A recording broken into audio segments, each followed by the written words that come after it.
Welcome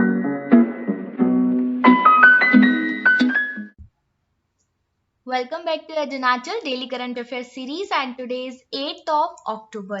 यहाँ पर हमारा पहला क्वेश्चन स्क्रीन पर है. What are Pandora Papers which is seen in the news recently? And the options are on the screen. So the correct answer is option C. Pandora Papers are the documents which reveals the undisclosed wealth and tax avoidance. Means ऐसे लोगों के records हैं, ऐसे documents हैं जिन्होंने अपनी wealth, अपनी संपदा को छिपा के रखा है ताकि टैक्स पे ना करना पड़े और मनी लॉन्ड्रिंग के केसेस में फंसे हुए हैं. ऐसे फेमस पर्सनालिटीज को अक्रॉस द ग्लोब उनके नाम की एक लिस्ट बनाई गई, एक डॉक्यूमेंट बनाया गया जिसे नाम दिया गया है पेंडोरा पेपर्स. तो याद रखिएगा, बहुत बहुत इंपॉर्टेंट चीज है ये पेंडोरा पेपर्स. न्यूज में है फिलहाल और वो भी globally, right? So data in this regard has been obtained by International Consortium of Investigative Journalists and more than 140 media organizations are also working on these peoples, right? जो कि money laundering में involve हैं. तो आपके मन में भी एक ख्याल आ ही होगा कि भाई लिस्ट कैसे बना ली, जब उन लोगों ने अपनी वेल्थ को डिस्क्लोज किया ही नहीं है तो फिर गवर्नमेंट को कैसे पता? गवर्नमेंट को ऐसे पता कि जब कहीं ना कहीं झोल झाल होता है, जैसे कहते हैं ना, जहां आग लगती है तो वहां धुआं उठता है, राइट? तो बिल्कुल वही बात है कि मीडिया को कहीं ना कहीं से पता चल ही जाता है. काफी सारे इन्वेस्टिगेटिव जर्नलिस्ट भी हैं इंटरनेशनल कंसोर्टियम के जिन्होंने ये पता लगाया ऐसे पर्सनालिटीज के बारे में जो कि मनी लॉन्डर्स हैं, राइट? तो यहाँ पर पेंडोरा पेपर्स का नाम याद रखना है आपको. आइए बढ़ते हैं अगले क्वेश्चन की ओर. Who is the MD of national asset reconstruction company limited? So here the answer is option A. PM Nair को एमडी बनाया गया है national asset reconstruction company limited यानी नासल का. अब यहाँ पर ये जो नेशनल एसेट रिकंस्ट्रक्शन कंपनी, इसका काम क्या है? इसका काम वही है जो बैड बैंक्स का होता है.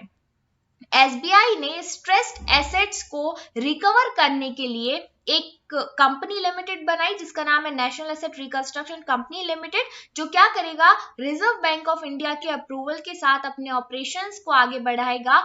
और ये डिसीजन लिया गया था बैड बैंक्स को कंस्ट्रक्ट करने के लिए ताकि पीएसयूज में जो बैड बैंक्स हैं, एनपीएस हैं, नॉन परफॉर्मिंग एसेट्स हैं, उन्हें रिकवर किया जाए, उन्हें ठीक किया जाए, राइट? अब बैड बैंक्स क्या है, एनपीएस क्या है? देखिए, मान लीजिए कोई एक बिजनेस एंटरप्रेन्योर है, राइट? उसे पैसे की जरूरत पड़ती है, वो जाता है किसी पर्टिकुलर बैंक में, लाइक वो किसी बैंक ए में गया और उसने इस बैंक को कोलेट्रल दिया और कहा कि मुझे 10 करोड़ रुपीस का लोन चाहिए, ठीक है? 10 करोड़ रुपीस का उसने लोन ले लिया और उसने कहा कि मैं 1 साल में इस लोन को चुका दूंगा, लेकिन किसी कारण से वो डिफॉल्टर हो जाता है और ये 10 करोड़ में से 80 लाख रुपीस नहीं देता है, या हम कहें कि 8 करोड़ रुपीस नहीं देता है 10 करोड़ में से, राइट? तो ये जो 8 करोड़ रुपीस है ये क्या है? ये बैंक के पास अब कभी वापस आने वाला नहीं है या वापस नहीं आया है, तो ये नॉन परफॉर्मिंग एसेट्स में आ जाएगा. यानी कि ऐसे एसेट्स जो अब बैंक के पास वापस आने वाले नहीं है, बैंक का पैसा डूब चुका है. तो इस तरीके से नॉन परफॉर्मिंग एसेट्स को रिकवर करने के लिए एसबीआई और आरबीआई ने मिलकर क्या किया? बैड बैंक बनाए. बैड बैंक में ऐसे एसेट्स को रखा गया और कहा गया कि आपको इन एसेट को जैसे तैसे करके रिकवर करने की कोशिश करना है, जितना ज्यादा रिकवर हो जाएगा उतना बेटर है, राइट? अब ये जो बैड बैंक्स में एनपीएस होते हैं, कई सारे इंडस्ट्रियलिस्ट खरीद भी लेते हैं और इन्हें रिकवर करने की कोशिश करते हैं. आइए बढ़ते हैं अगले क्वेश्चन की ओर. आजादी @75 new urban India, the urban conclave was inaugurated in which city? इसका आंसर है ऑप्शन डी. लखनऊ में इनॉग्रेट किया गया है आजादी @75 new urban India urban conclave. इसके तहत काफी सारे इवेंट्स इनॉग्रेट किए हैं पीएम मोदी जी ने. जैसे कि हमने अभी कुछ दिन पहले पढ़ा भी था कि 75,000 बेनिफिशियरीज को काफी सारी फैसिलिटीज दी जाएंगी, हाउसेस दिए जाएंगे.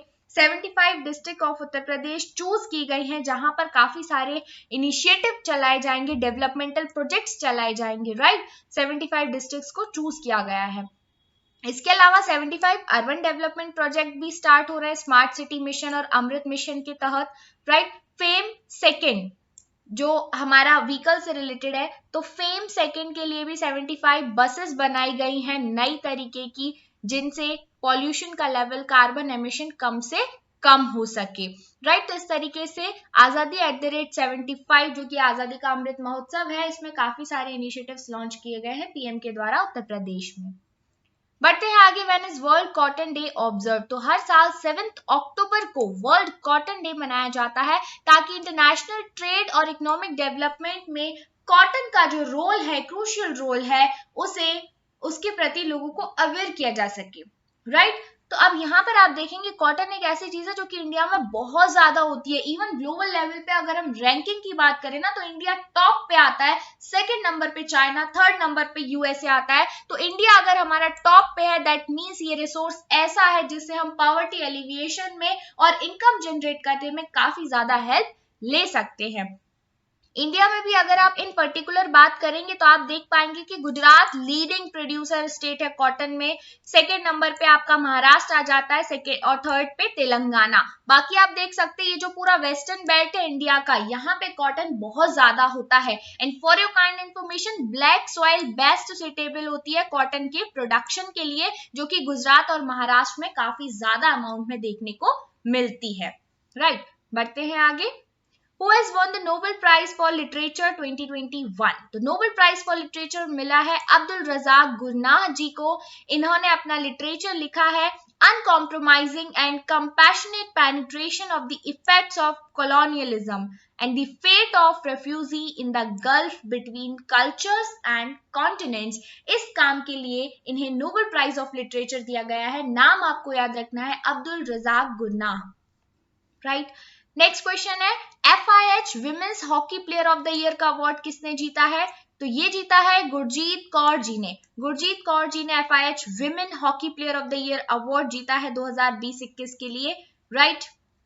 Next question FIH men's hockey player of the year award किसने जीता?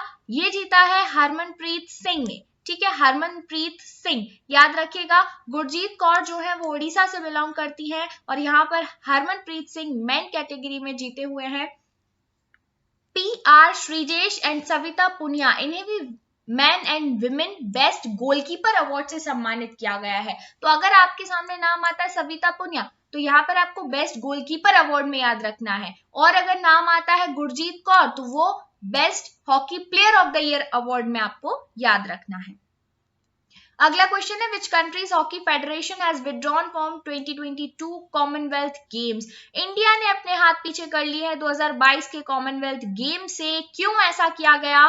क्योंकि कुछ डिस्क्रिमिनेटरी क्वारंटाइन रूल्स इंप्लीमेंट किए गए थे यूके यूनाइटेड किंगडम्स के द्वारा इंडियन ट्रैवलर्स के लिए, जो कि इंडिया से यूके में गए, उनके साथ कुछ भेदभाव किया गया और इंडिया को ये बात बिल्कुल अच्छी नहीं लगी। इंडिया ने कहा हम तुम्हारे देश में आएंगे ही नहीं, 2022 के बर्मिंघम कॉमनवेल्थ गेम्स में हम पार्टिसिपेट करने वाले नहीं है, राइट। हॉकी फेडरेशन का ये निर्णय है।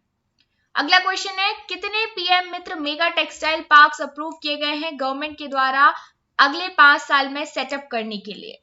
तो ये आंसर होगा हमारा option c, 7 mega textile parks construct किए जाएंगे इंडिया में ताकि टेक्सटाइल सेक्टर में ग्रोथ हो सके, जो कि अभी फिलहाल ₹4,445 करोड़ से 5 सालों के लिए सेटअप किया गया है target. Next question, the Mahabahu Brahmaputra river heritage centre कहां पर इनॉग्रेट किया गया है? So the answer is option B, Guwahati में इनॉग्रेट किया गया है Mahabahu Brahmaputra river heritage centre. Vice president M Venkaiah Naidu ji के द्वारा इसे इनॉग्रेट किया गया गुवाहाटी, असम में। Next question, who have been honoured with the 2021 Yidan prize?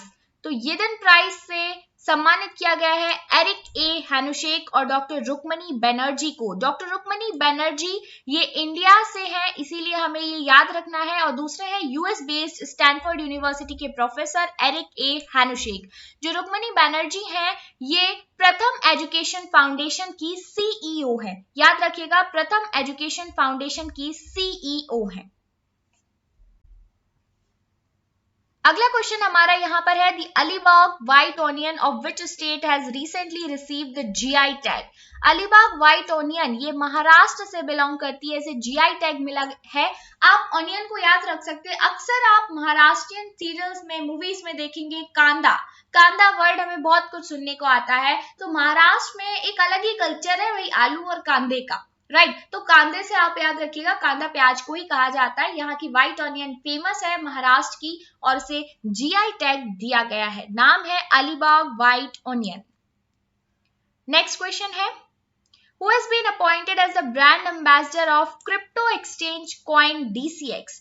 Crypto exchange coin DCX का ब्रांड एम्बेसडर चुना गया है अमिताभ बच्चन जी को, राइट अमिताभ बच्चन जी को इसका ब्रांड एम्बेसडर चुना गया है। याद रखना है आपको, क्रिप्टो करेंसी है coin DCX, right. So guys, this is all for today. Thank you so much and stay connected with Edunachal for the excited new current affairs for national international, right?